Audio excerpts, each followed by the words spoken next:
Okay. Evaluators, are you good? One second.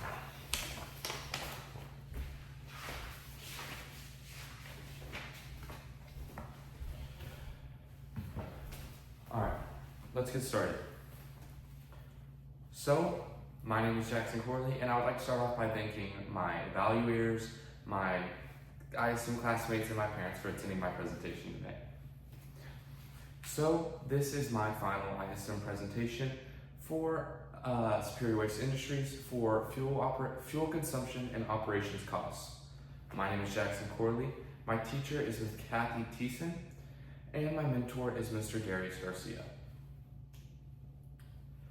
Before we get started, I would like to make a quick disclaimer that some of the information included in this presentation is not mine, but is a combination of mine and my mentor's ideas and sources. So, this is me and my mentor. As you guys know, he's right there. This is Mr. Darius Garcia from Superior Waste Industries. He graduated from Stephen F. Austin in 2018, and he has currently received his Bachelor's of Science in Nursing, and he has worked as a nurse for 4 years. He established Superior Waste Industries in 2020 with his father, and he has actually built on that company for many, many years.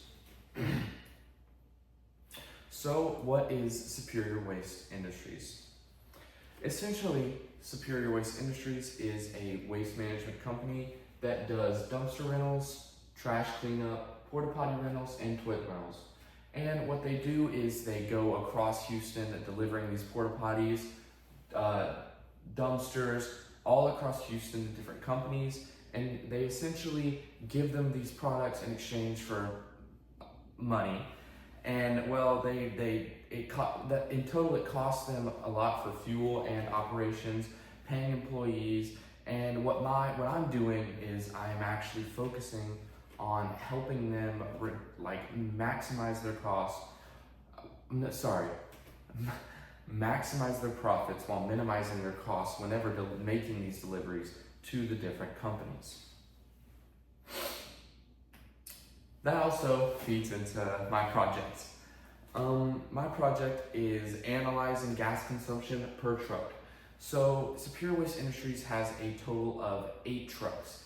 And just like in the top right corner here, they are big Mack trucks, and they have this big load on the back. This right here is actually a trash cleanup truck. So that's just all of the byproduct that the other companies have, and they give to Superior Waste Industries to go and dump it off and burn it at their incinerator, which my ISM classmate Daniel is also doing a presentation on. So this is completely reliant on which driver is driving the truck and what the route looks like. So let's say, for example, I only deal with initials, so I don't really know the first name of any of the drivers other than Julio. So essentially, drivers drive different. Some drivers hammer on the gas, some drivers hammer on the brakes, and that costs a lot of fuel. And also these drivers take different routes, I'll get into that later, but the drivers take different routes, and that essentially costs different amounts of fuel. So I'm also going to dive very, very deep into how gas consumption could be decreased to maximize revenue.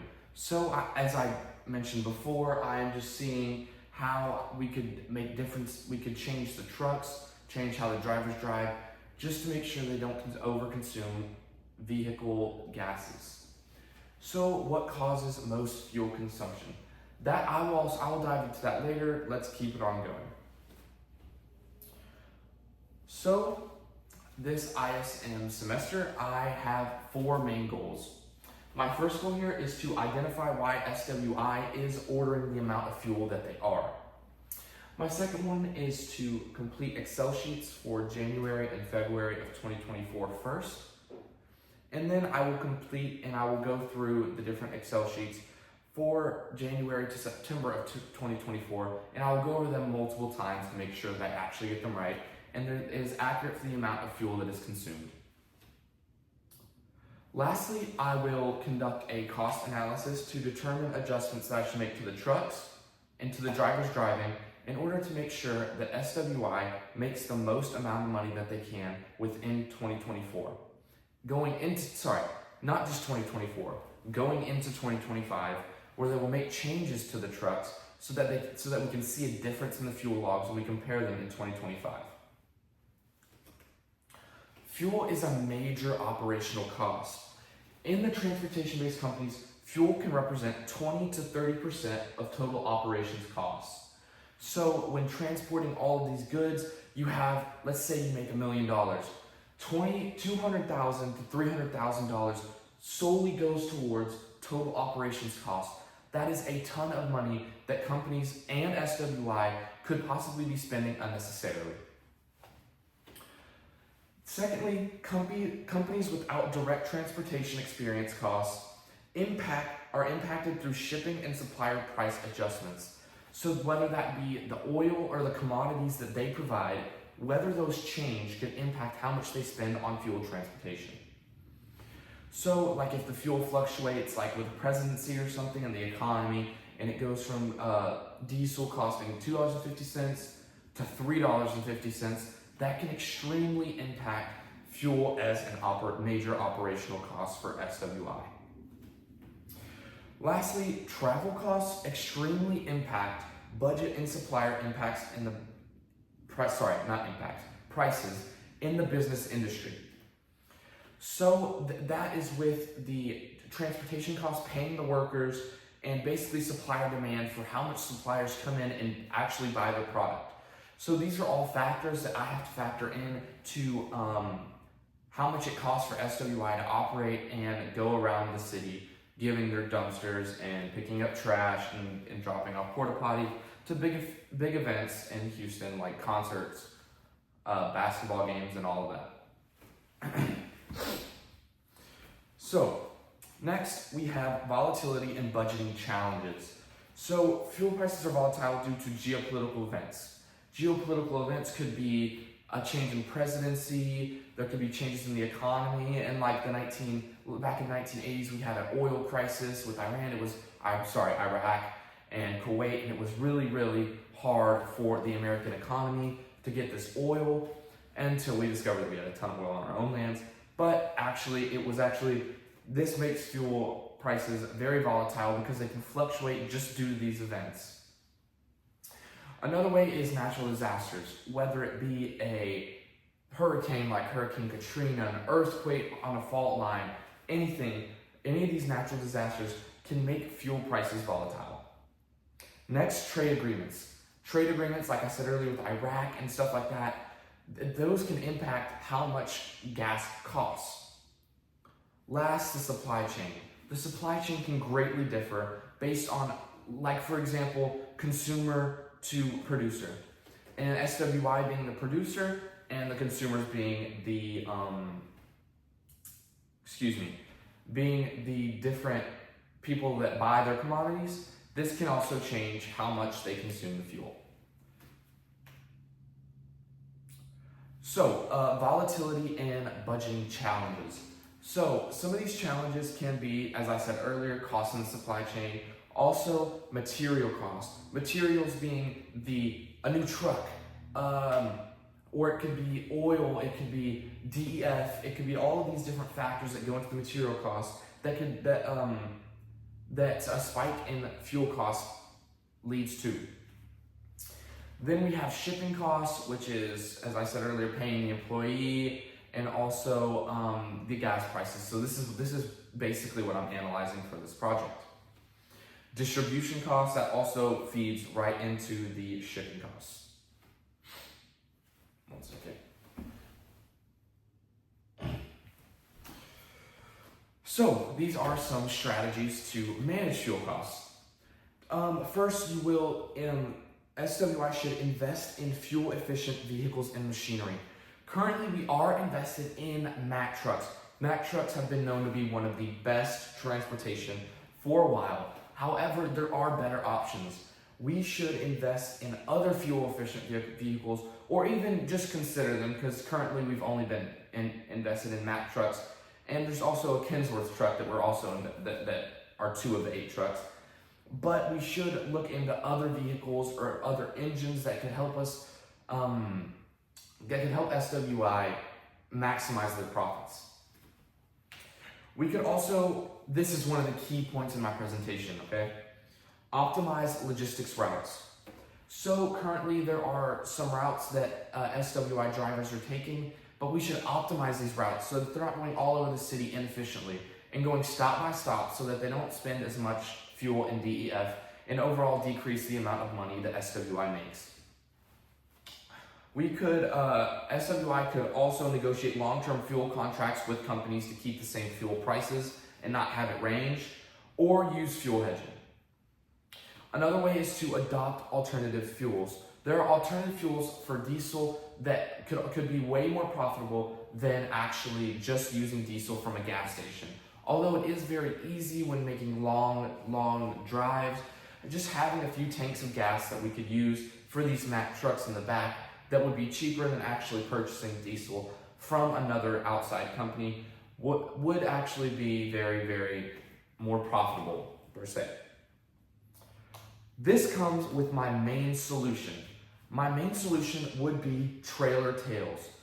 As you can see, trailer tails essentially go off of the back of the Mack truck, and they create a more aerodynamic aspect of the truck so that when they drive, it increases fuel efficiency so that when they hit that wind at the brute in the front of the Mack truck, it just goes off the sides and makes it go quicker. So as you can see, it is a contraption in which the flaps come off the edge, and there are 2 flaps coming up the middle. And so the wind will come off the sides and just go off the sides just like this, so that the truck will go faster and will spend less fuel when accelerating. Here I have included a blueprint from Pinterest. So essentially we have a top view. I learned this in actually engineering last year, where there are different views, so you can use this as a CAD design element. So essentially this is the top view, and you can see that there is about 62 inches that go across the back of the Mack truck, and then the flaps come off of the back right here, and they go right down the sides so that the wind goes quickest off of it, and they could maximize how much money they're making per drive. So then on the left, this is basically just the instructions, instructions for installation. I just included it because I thought it was an important aspect. It shows different angles of the trailer tail that make it easily transportable, and you could easily snap it onto a truck and maximize your fuel efficiency. So, trailer tails. This is an image that I have gotten from Transport Canada, and the background towards this is that Canada uses trailer tails. They use it everywhere. They use it from transporting from Canada to the US, commodities, stuff like that. And this has become a main aspect of maximizing their fuel efficiency. So this shows the wind patterns. On the top, you have a trailer that does not have a trailer tail on it. And you can see that the wind hits it, and the red is how much friction and is resisting that truck's motion to make it go slower. And then below you have a smaller trailer tail that doesn't come off as much, and you can see that it is extremely decreased from the first version, and it is basically making the truck go faster with that green bluish area where all the wind comes off the truck, and then in that back it's not resisting at the front of the truck, and it's allowing it to pierce through that air and go quicker. Lastly, we have one of the bigger trailer tails, which I personally suggest that SWI should invest in which there is little to no green space, and it's even smaller than the smaller trailer tail. So this means that the trailer would be going way faster than it would be without a trailer tail. And essentially it would be going way faster and consuming way less fuel. So with that, this feeds into my product for this year. My product is the fuel logs for Superior Waste Industries, in which the company vice president Jonathan Tran, actually gave me a ton of fuel logs and had me fill in. He had me fill in the information from the drivers that actually filled out these fuel logs, and I hand input all of this data here. And on the left you have the date that the vehicle is driven. Then you have the truck number. Then you have the employee initials. So there's like 5 total employees. 7. And the mileage on the truck, the fuel in gallons, and then the diesel exhaust fluid in gallons, and then the odometer on the right. So, and I did this for January, February, March, and not March, excuse me. I did for January, February, yes I did. I did it for March, June, July, August, and then September. And so basically what this data does is I get this data from Jonathan Tran, and I plug it into a graph and a chart, and it basically allows us to visualize the data to see which truck is consuming the most fuel, and then we compare that to the driver to make adjustments to what we see fit for future drives. So this is, not progress so far. This is my another part of my product. So these are the averages for both January and February. So as you can see on the left, we have the truck asset number on the left, where you have truck 3, 4, 5, and 6. Then we have the total fuel that was consumed in miles. And so these all add up from this data that I have over here, as you can see in the fuel. So I have that adding up into these bars right here. And it goes to, we have 2,104.4, and the same thing applies to the diesel exhaust fluid, which it adds up to 115.64. And then we come over here to February and we compare those values. So we have 2,451 fuel, and then we have 93.31 gallons of DEF that was consumed. And I would like to make a correction, this is in gallons, this isn't in miles, excuse me. So we can assume that with this, that February was actually more efficient because it had less DEF consumed, and although there was more fuel consumed, the DEF marks that we had a better fuel economy for that specific month. So another aspect of my product is these charts. So with the data I presented here, we actually make pivot table charts where we can see how much fuel has been consumed by each truck. So as you can see over here, truck 3 consumed the second most amount of fuel, truck 7 consumed the most, and it also consumed the most DEF. This is also translated over into February, where we actually saw that truck 4 consumed the most, and truck 7 consumed just about the same. So we see a pattern across this, where we have truck 7 consuming a lot of fuel over January and February. So we're going to see an increase in the odometer, and we're going to need to make adjustments because that truck will gain some wear and tear on it. So my final product is basically combining all of these. So this is just January. So I know it may not look like much, but you actually look at it, and so this is just, let's say, about 40 cells. This actually extends for up to 90 cells. So that is 90 drives that drivers are making. These are big decisions when determining how to maximize profits for SWI. So this took a lot of time, and I had to do this for all 7 months. And basically this goes down about, as I previously stated, 90 cells. And then I have to make a pivot table in order for the VP and CEO to actually see how much is being consumed per truck. My biggest recommendation is route optimization. Whenever they're driving, they need to optimize the routes. Sorry, this is my second biggest because the trailer tails were also a big part. But route optimization. SWI needs to optimize the routes in order to decrease unnecessary fuel being spent. So currently they have some routes that are not very efficient, and I've made some corrections to them later in the PowerPoint that will allow them to decrease the amount of fuel that they are actually spending. So with this route optimization, When you optimize routes, you have shorter and more efficient routes that reduce engine idling. So when there's traffic or any external factors like that and the truck is sitting still, the engine is actually idling, and it's not really good for the engine, for engine health or fuel consumption. Next, when we optimize the routes, we avoid traffic congestion and decrease stop and go driving. So this also feeds into the next bullet point. So when a driver stops and brakes really hard, it consumes fuel and the miles per gallon is lower. And when they speed up quickly, it also, the miles per gallon decreases as well.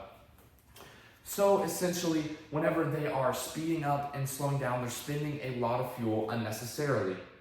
And whenever you have these multiple tons in the back of a truck, it is very hard and very energy intensive to push the truck and stop the truck. So whenever we add trailer tails and route optimization, we have consistent speeds and optimized routes, so we can reduce the fuel burn compared to frequent acceleration deceleration, as I previously mentioned. So here's an image that I have, my overall recommendation for the route optimization. On the left is the planned route, where you can see that the truck starts in the top right here, and then it goes all over the place, which is not very efficient because it's going these long distances and basically just going back and forth unnecessarily. An optimized route, however, you can see the comparison. Less time, less fuel spent. I got this from RouteFic, by the way. So it essentially goes along the route efficiently and isn't going all over the place, all haphazardly.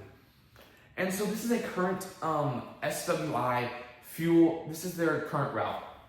So they start over here in Seabrook-Kima, that's where their home base is. Then they go to 2, go up to 2 where there's little things around it. They go up to it, and then they go all the way down to 4 and all the way back up to 5. So when they go all the way between these different places, it is actually very not efficient and very cost extensive for SWI.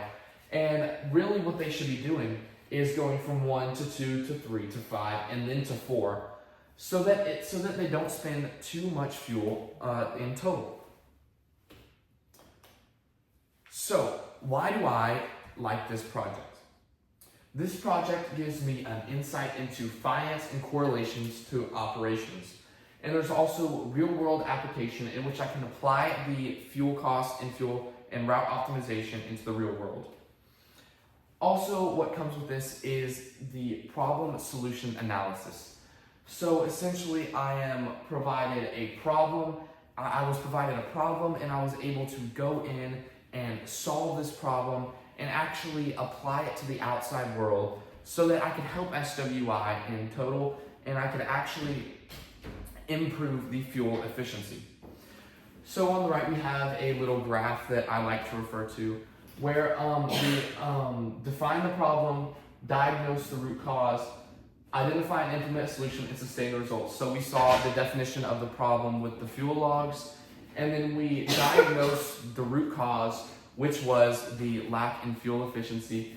And then we identified and implemented a solution. My identified solution was the trailer tails and the route optimization. And then we sustained the results, where I am now asking SWI to actually apply the trailer tails and apply the route optimization to future drives so that they can maximize their costs and decrease overall fuel consumption. Not maximize their costs, maximize their profits and minimize their costs, and while also minimizing fuel consumption so that they can make the most money and have the most net profit. So lastly, I want to give a special thank you to my mentor, Mr. Darius Garcia, for sticking around this entire 6 months and being a strong catalyst in my journey to discovering a true solution for SWI in maximizing fuel efficiency. And next, I want to give a thank you to my teacher, Miss Kathy Thiessen, who has guided me throughout this process as well, giving me forms and making sure that I'm on task with my mentor. And also, thank you to my parents who are in the crowd. Thank you, Mom. Thank you, Dad. And thank you to my total audience, Mr. Julio Silva, Mr. Jonathan Tran. And thank you to my 3 ISM classmates who are also in the crowd as well. This is my works cited total for the entire project. Do we have any questions? I don't think so. Good job.